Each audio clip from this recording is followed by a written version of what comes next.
You're watching The Lifeline TV. I'm LaShawn Daniel, and today we're going to take some time to review a book that was written by a brother by the name of Michael McCain.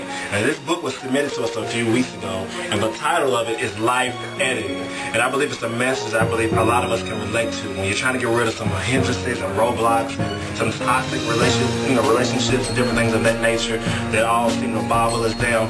Then you have to take some time to go in your life, and sometimes I say, you have to L7, you got to delete some stuff, and you got to get rid of some things. And so this book is definitely something I believe you can benefit from. So I'm going to be joined later by author Martina Young, who's going to be sharing her thoughts this week.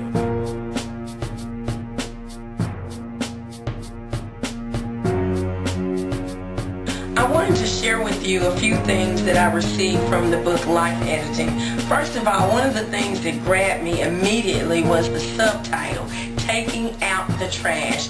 And that is what this book is about, examining our lives, editing out what does not need to be there, putting out the trash. Because far too often there are things that we're carrying in our lives, things that we're packing that are of no use anymore in our life. And so this book takes us on a journey to examine ourselves, examine our emotion, examine our relationships and different things in our lives that we may still be holding on to that need to be edited out of our life. And so I would encourage you to take the book and walk along the path that Michael McCain is trying to lead us on through this book.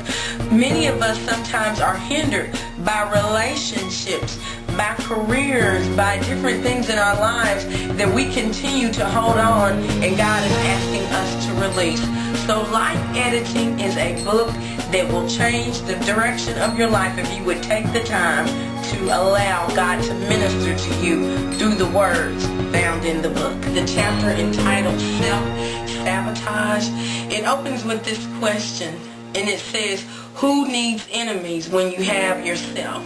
And sometimes we do not stop to realize that often we are our biggest hindrances.